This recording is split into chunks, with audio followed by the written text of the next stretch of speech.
Hello Sabin sir, सन्चै आरामै हुनुहुन्छ? हजुर हेलो एकदम सन्चै छु।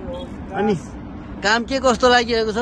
काम सुरुमा चाहिँ एकदम डर लाग्यो, यत्रो 50-52 फ्लोरकोमा चढेर होइन काम गर्दाखेरि चाहिँ ए भगवान भन्दै झऱ्यो। अब अहिले चाहिँ होइन 2-3 महिना भयो पानी भइरहेको छ, जो ठिकै लागिरहेको छ।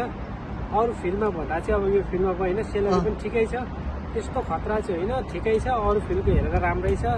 एन्ड काम त अब यस्तै हो होइन। अब के भन्नु, कामको अब तपाईँहरूले भिडियोमा पनि देख्नु भएको छ होला होइन।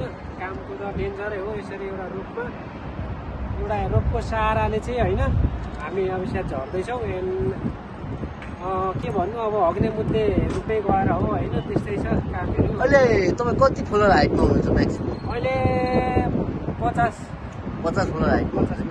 तलतिर हेर्दा केही डर लाग्ने यस्तो उस्तो केही त छ कि छैन नि? सुरुमा त कहाँ हेऱ्यो र तल त म त बन्दै हेर्दिनँ। अहिले चाहिँ तल हेर्छु खास ठिकै हेरेर पनि एकदम मजाले धेरै बेर त हेर्दिनँ यसो अलिअलि।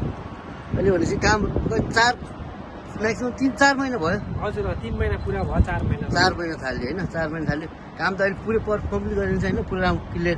सकेसम्म चाहिँ म मेरो बेस्ट दिने कोसिसमा छु होइन। अनि यो छिरिसकेको छु। काम के गरिन्छ? बस रोडबाट चाहिँ गर्ने ग्लास क्लिनिङ मात्रै हो या अरू कुनै काम पनि गरिन्छ? अरू अहिले चाहिँ छैन, म अब सिक्ने कोसिसमा छु। अहिले चाहिँ ग्लास क्लिनिङ मात्रै हो।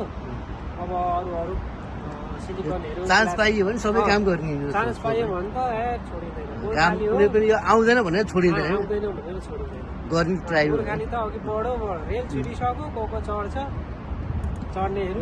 ओके ल त ओके भाइ। मेरो पनि